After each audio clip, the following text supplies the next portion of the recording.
The popular Nnewi native doctor, whose name is Mmuo afulanya, has been paraded by Anambra State security operatives.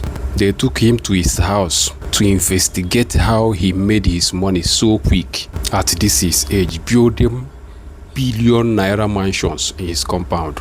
You can see him with Anambra State security operatives.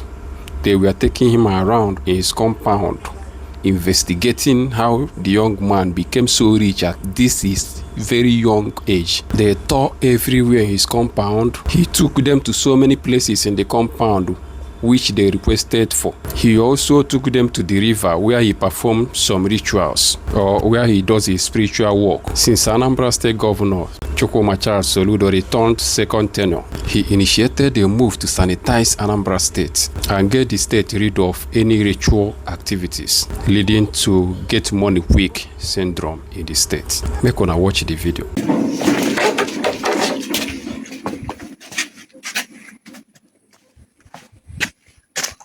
Get the crocodile.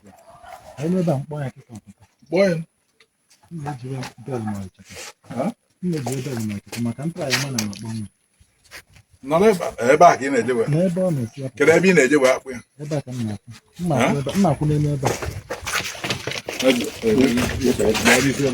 Okay.